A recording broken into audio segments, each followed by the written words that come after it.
6월 19일 금요일 새벽 기도회를 하나님께 올려드리겠습니다. 함께 하실 찬송은 찬송가 292장입니다.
오늘 우리들에게 주신 하나님의 말씀은 신명기 32장 37절부터 52절까지의 말씀입니다.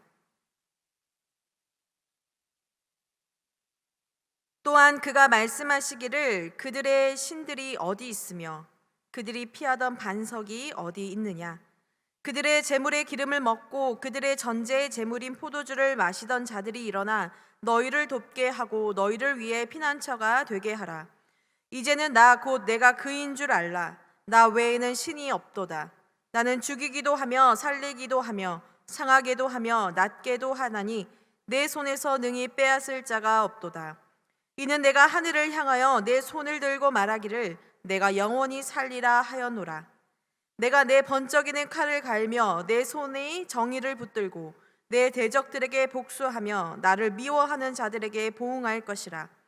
내 화살이 피에 취하게 하고 내 칼이 그 고기를 삼키게 하리니 곧 피살자와 포로된 자의 피요 대적의 우두머리의 머리로다. 너희 민족들아 주의 백성과 즐거워하라. 주께서 그 종들의 피를 갚으사 그 대적들에게 복수하시고 자기 땅과 자기 백성을 위하여 속죄하시리로다. 모세와 눈의 아들 호세아가 와서 이 노래의 모든 말씀을 백성에게 말하여 들리니라. 모세가 이 모든 말씀을 온 이스라엘에게 말하기를 마치고 그들에게 이르되 내가 오늘 너희에게 증언한 모든 말을 너희의 마음에 두고 너희의 자녀에게 명령하여 이 율법의 모든 말씀을 지켜 행하게 하라. 이는 너희에게 헛된 일이 아니라 너희의 생명이니 이 일로 말미암아 너희가 요단을 건너가 차지할 그 땅에서 너희의 날이 장구하리라. 바로 그날에 여호와께서 모세에게 말씀하여 이르시되 너는 여리고 맞은편 모압 땅에 있는 아바림 산에 올라가 느보산에 이르러 내가 이스라엘 자손에게 기업으로 주는 가나안 땅을 바라보라. 내 형 아론이 호르산에서 죽어 그의 조상에게로 돌아간 것 같이 너도 올라가는 이 산에서 죽어 내 조상에게로 돌아가리니 이는 너희가 신 광야 가데스의 무리바 물가에서 이스라엘 자손 중 내게 범죄하여 내 거룩함을 이스라엘 자손 중에서 나타내지 아니한 까닭이라. 내가 비록 내가 이스라엘 자손에게 주는 땅을 맞은편에서 바라보기는 하려니와 그리로 들어가지는 못하리라 하시니라. 아멘. 새벽을 깨우고 아침을 깨우고 우리의 삶을 깨워 하나님 앞에 하나님의 말씀 앞에 서 있는 여러분 모두를 축복합니다. 이 세상에서 가장 지혜 있는 사람, 지혜로운 사람이 누구일까를 생각해 볼 때 지혜로운 사람은 많은 공부를 하고 세상이 알아주는 인류라고 불리는 그런 학교를 다니는 사람이 아니라 바로 지혜자이시고 지혜 근본이신 하나님을 바라보는 사람인 줄 믿습니다. 이 세상을 다스리시고 주관하시는 하나님을 사랑할 뿐만이 아니라 그 하나님의 눈으로 세상을 바라보고 특별히 우리 자신을 하나님의 눈으로 바라보아서 우리가 가는 길이 어디인지 우리가 살고 있는 지금의 삶을 어떻게 살아가야 하는지를 분별할 수 있는 것이 바로 지혜로운 백성의 삶이라고 믿습니다. 그래서 하나님을 섬기는 백성, 하나님을 사랑하는 백성의 얼굴과 그 눈빛은 맑을 수밖에 없는 것 같습니다. 하나님께서 그 말씀을 통해 우리들의 삶에 끼어 있는 많은 안개들을 하나하나 벗기시기 때문입니다. 물론 우리들의 삶에는 여전히 문제라고 불리는 안개들 또 환경들이 그대로 있지만 문제를 다스리시는 하나님 그리고 그 문제 넘어서의 삶 또한 주관하시는 하나님을 우리가 의지할 때 그 문제가 우리를 두렵게 하고 우리를 무너뜨리는 것이 아니라 바로 하나님의 말씀이 그 문제를 뛰어넘게 하고 우리를 승리 가운데 살게 하시는 줄 믿습니다. 오늘의 말씀은 바로 우리가 이러한 지혜로운 백성이 될 수 있도록 우리의 영혼을 깨워주는 말씀이자 노래입니다. 32장 1절의 말씀부터 모세가 백성들을 깨우치기 위하여 증거로 가르쳐준 노래가 바로 오늘 말씀의 끝을 향해 달리고 있습니다. 그런데 이 노래의 주제는 바로 하나님이 누구이신가에 대한 내용이라고 말씀을 드렸습니다. 그런데 그 내용 안에는 하나님이 누구이신가에 대한 내용뿐만이 아니라 어제의 말씀처럼 그 하나님을 제대로 섬기지 못하고 배반한 이스라엘 백성들의 모습과 그 백성을 하나님이 심판하시고 경고하시는 말씀까지 함께 나타나고 있습니다. 그리고 오늘 말씀 37절에서는 바로 이렇게 하나님의 심판 가운데 놓여 있는 이스라엘 백성들을 하나님이 다시 한번 깨우쳐 주심으로 하나님이 누구이신지에 대하여 분명하게 알려주심으로 이 노래를 마치고 있습니다. 그래서 37절의 말씀을 우리가 함께 다시 보기를 원합니다. 37절의 말씀 또한 그가 말씀하시기를 그들의 신들이 어디 있으며 그들이 피하던 반석이 어디 있느냐라고 오늘 하나님은 말씀하십니다. 하나님을 떠나 다른 신들을 섬겼던 바로 이스라엘 백성들에게 너희의 신들이 어디 갔느냐, 너희가 피하기 위하여 숨고 의지하던 반석이 어디 있느냐라고 주님은 묻고 계시는 것입니다. 여러분, 이 말씀과 이 노래를 부르고 있는 이스라엘의 상황은 바로 하나님의 진노의 막대기인 이방 나라들로 인하여 그들이 어려움 가운데 처해 있는 상황입니다. 바로 그런 어려움 가운데 처해 있는 이스라엘 백성들을 향해 하나님이 꾸짖고 계시는 것입니다.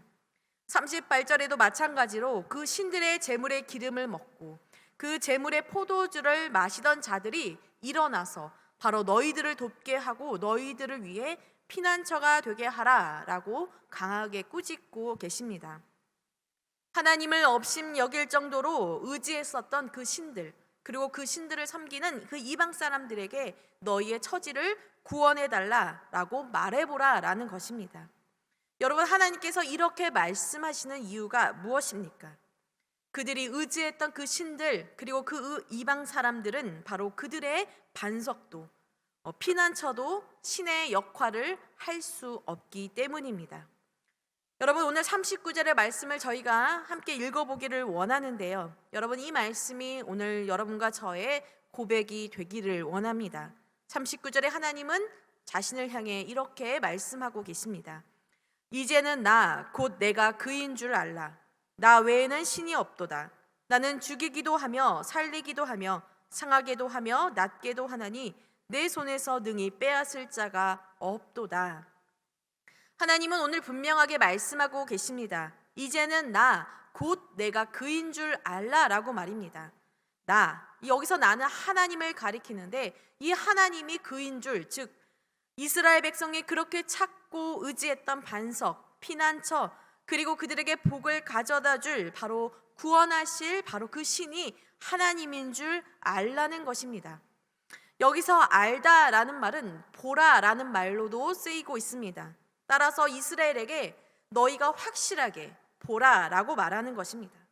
지금까지 이스라엘 백성이 무엇을 찾기 위해, 또 무엇을 얻기 위해 우상들에게 온 마음과 삶을 빼앗겼는지는 모르겠지만 이제는 분명히 보라라는 것입니다. 그들이 바라보았던 그 헛된 이방 신들이 아니라 바로 그 시선을 돌이켜 하나님만이 너희의 하나님이라는 것을 보라라는 것입니다. 그 뒤의 말씀에서도 나 외에는 신이 없도다라고 주님은 분명하게 말씀하고 있습니다. 여러분, 저는 이 말씀을 대할 때마다 이런 생각을 하게 합니다. 이 세상에 신이라고 불리는 수많은 신들이 과연 그들이 정말 신인가라는 것이지요. 마치 모든 신들이 있는데 그 신 중에 하나님만이 가장 위대한 신이다라고 고백하는 것처럼 보이지만, 사실 여러분, 사람들이 따르는 그 신이라고 섬기는 그것들은 다 하나님이 만드신 피조물에 불과하다는 것입니다. 오직 이 세상의 신은 하나님밖에 없다는 것이죠. 따라서 하나님이 말씀만 하면 그저 사라질 헛된 것들을 향해 우리의 삶을, 이스라엘 백성들이 그들의 삶을 바치는 것이 아니라 죽이기도 하며 살리기도 하며 상하게도 하며 낫게도 하시는 바로 사람의 생명과 죽음, 그리고 축복과 화를 다스리시는, 인간의 모든 삶을 주관하시는 하나님만을 경배하고 그분을 우리의 반석, 우리의 피난처로 삼는 것이 바로 지혜로운 백성이라고 오늘 주님은 말씀하고 있습니다. 또한 하나님은 그 모든 것을 하나님의 손에서 빼앗을 자가 없을 것이다 라고 말합니다. 이 모든 인간의 삶의 모든 문제를 바로 하나님의 손에 갖고 계시며 하나님의 손에 달려있다라는 것입니다. 하나님이 이스라엘 백성들에게 이제는 바로 내가 누구인지를 알라라고 말씀하셨는데, 여러분, 여기서 이제는 이라는 말은 이스라엘에게는 바로 심판의 자리에 있는 상태를 가리킵니다. 그들이 하나님을 떠나 고난의 자리에 있는 상태를 가리키는 말입니다.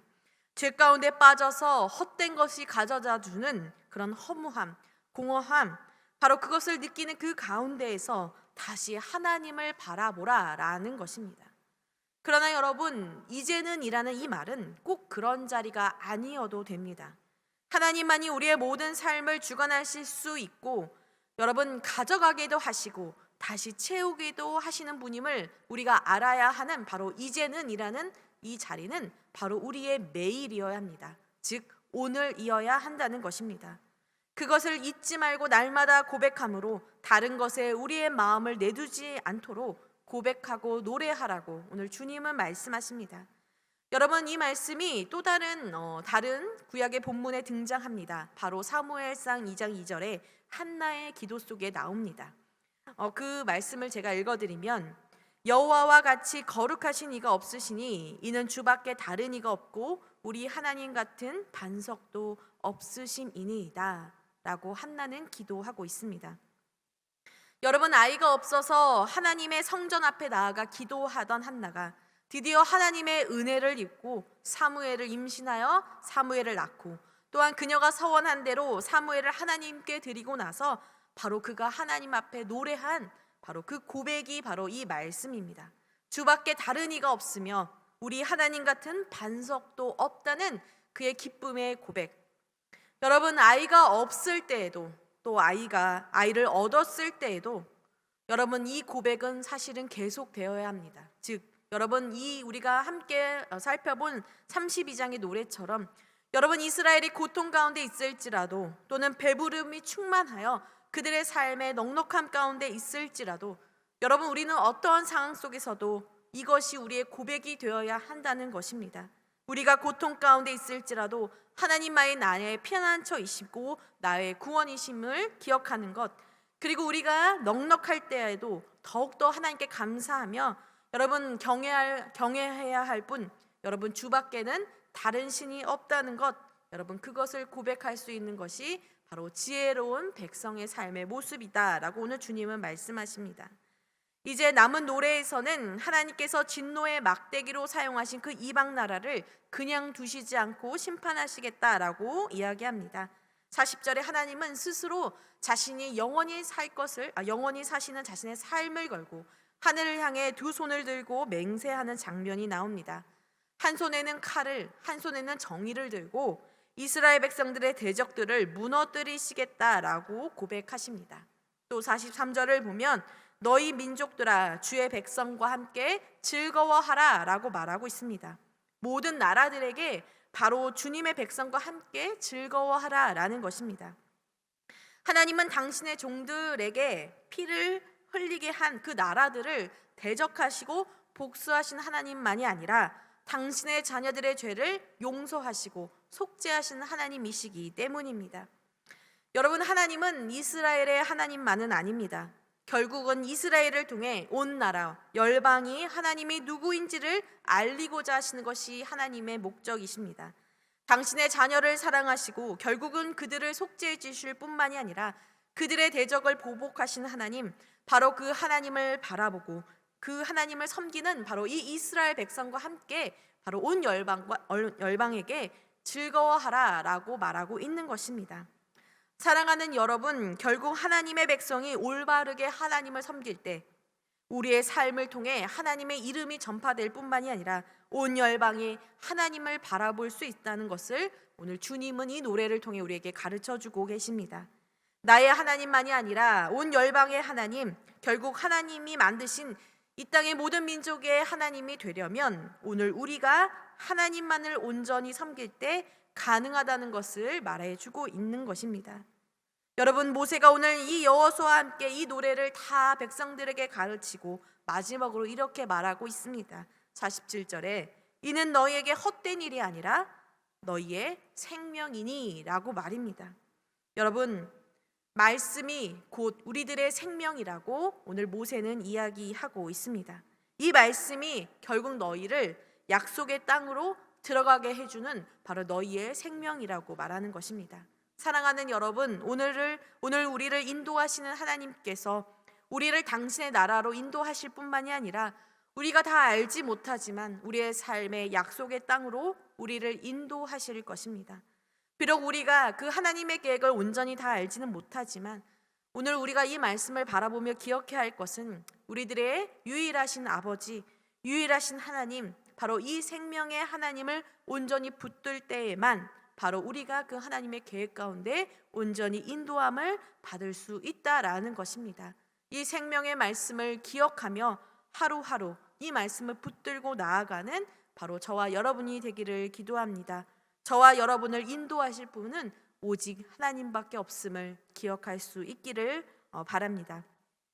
이제 마지막 48절부터 52절까지에는 조금 안타깝고 쓸쓸한 장면이 나옵니다. 바로 백성들에게 이 노래를 다 가르쳐준 바로 그때에 하나님께서 모세를 불러 여리고 맞은편 모압 땅 아바림 산맥에 있는 바로 그 느보산에 올라가라고 말씀하십니다. 그리고 그 산에 올라가 하나님이 바라보라 라고 말씀하고 계시는데요, 무엇을 바라보라 라고 말하고 있습니까? 바로 하나님이 약속으로 주고자 하셨던 바로 가나안 땅입니다. 저는 모세가 이 땅을 무슨 마음으로 바라보았을까 궁금합니다. 그 땅을 바라보며 울지는 않았을까? 하나님이 약속해 주신 바로 그 땅을 바라보면서 자신이 소명을 받았을 그때부터 지금까지 이 땅으로 인도하시기 위해 인도해 주셨던 하나님이 하신 모든 일들이 영화처럼 스쳐 지나가지는 않았을까 생각이 듭니다. 가슴이 벅찼을 것 같기도 하고 드디어 왔구나 하는 생각이 들었겠지만 사실은 안타까움과 후회스러움도 있었을 것 같습니다. 그 이유는 바로 그가 그 땅을 바라볼 수는 있었지만 그 땅에 들어갈 수는 없었기 때문입니다. 50절에 하나님은 모세에게 내 형 아론이 호르산에서 죽어 조상에게 돌아간 것처럼 너도 이 산에 올라 바로 그 자리에서 죽어 내 조상에게로 돌아갈 것이다 라고 말하고 계십니다. 실제로 모세는 34장에서 가나안 땅을 마지막으로 바라보고 그 산에서 죽음을 맞이하는 장면이 나옵니다. 그래서 오늘 이 말씀은 하나님께서 모세에게 죽음을 예고하신 장면입니다. 그런데 아까 말한 것처럼 하나님은 오늘 이 죽음을 예고하시면서 그가 왜 그 땅을 밟지 못하는지에 대하여 한 번 더 이야기해 주십니다. 51절의 말씀에 신광야 가데스 무리바 물가에서 모세가 하나님께 범죄하여 하나님의 거룩함을 이스라엘 자손 중에서 나타내지 못하였기 때문이다 라고 그 이유를 이야기해 주십니다. 여러분, 이 사건이 있는 민수기 20장에 이미 하나님은 모세와 아론에게 너희가 그 땅을 밟지 못하게 될 것이라고 이미 말씀하신 바 있습니다. 그들이 하나님과 이스라엘 앞에서 하나님의 거룩함을 드러내지 못하였고 물이 없다 불평한 이스라엘 백성들 앞에서 하나님의 명령을 거룩함으로 순종한 것이 아니라 자신의 분노의 감정으로 또 이들을 인도하시는 하나님을 믿지 못하였던 모습을 그 사건을 통해 드러내었기 때문입니다. 인간의 생각으로는 모세가 그 땅에 들어가지 못하는 것이 안타깝게 여겨지지만 이것이 하나님이 모세에게 허락하신 삶의 마지막이었습니다. 한 세대는 이제 말씀을 들고 가나안 땅을 향해 가고 한 세대의 대표였던 모세는 이제 하나님의 부르심의 마지막 순간을 맞이하게 되는데요. 우리는 이 모세의 마지막을 바라보면서 이 모세가 바라보게 될 가나안 땅을 역시 바라보면서 결국 어떠한 일이 우리의 삶 가운데 있다 할지라도 하나님이 인도하시기로 작정한 것은 반드시 이루신다는 것을 배워야 할 것입니다. 또한 그 인도하심을 우리가 믿고 끝까지 신뢰하며 따르는 것이 얼마나 중요한지를 바로 모세가 들어갈 수 없는 이 장면을 통해서도 배울 수 있게 됩니다. 여러분, 우리 역시 언젠가 모세처럼 끝을 경험하는 순간을 맞이하겠지만 여러분, 우리의 삶의 끝이 어디인 건 간에 여러분, 하나님이 우리에게 약속하신 계획, 하나님이 우리를 인도하신다는 계획, 여러분, 이것은 변함없이 하나님의 신실하심 안에 이루어질 것입니다. 우리가 그때가 언제이던 때로는 우리도 그 모든 것들을 다 보지 못한다 할지라도 여러분, 오늘 우리가 해야 할 일은 바로 이 생명의 말씀을 붙잡고 하나님이 우리에게 허락해 주시는 그 길을 따라 끝까지 의심하지 않고 걸어가는 것이 바로 저와 여러분의 사명인 줄 믿습니다. 저와 여러분이 오늘도 이 말씀을 마음에 새기고 오늘 주님이 말씀하신 대로 이 주님의 생명의 말씀을 우리의 자녀들 또한 우리의 세대들에게 가르치며 여러분, 하나님밖에 우리의 신이 없고 우리의 피난처가 없음을 깨닫고 살아갈 수 있는 그러한 지혜로운 백성이 되기를 간절히 소망합니다. 끝까지 하나님만을 경배하는 신실하고 지혜로운 백성이 되기를 기도합니다. 말씀을 마치며 함께 기도하도록 하겠습니다. 하나님, 감사합니다. 매일 우리에게 말씀을 통해 우리의 영혼에게 우리의 마음과 삶에게 두드려 주시는 주님의 음성을 듣습니다. 하나님, 이 세상에 하나님밖에는 의지할 것이 없음을 알게 하시고 이 세상에 그 모든 것을 주관하시는 분이 하나님이심을 깨닫게 하시니 감사합니다. 하나님, 우리가 걸어가는 이 삶의 길이 때로는 두렵고 때로는 의심도 드는 순간들이 있지만 여러분, 하나님 아버지, 정말 하나님만이 우리의 삶 속에서 우리를 지키시며 그 끝까지 이 길을 인도하신 분임을 기억하고 오늘도 이 생명의 말씀을 붙잡고 하나님 앞에 노래하는 그런 하나님 저희들이 될 수 있도록 하나님 인도하여 주시옵소서. 무엇보다 하나님, 모세를 끝까지 그의 사명의 자리까지 인도하신 하나님, 우리 역시 끝까지 하나님 우리의 사명이 다하는 그날까지 하나님을 신실하게 믿고 의지할 수 있는 그런 저희들이 되도록 저희들의 연약함을 도우시고 붙들어 주시옵소서.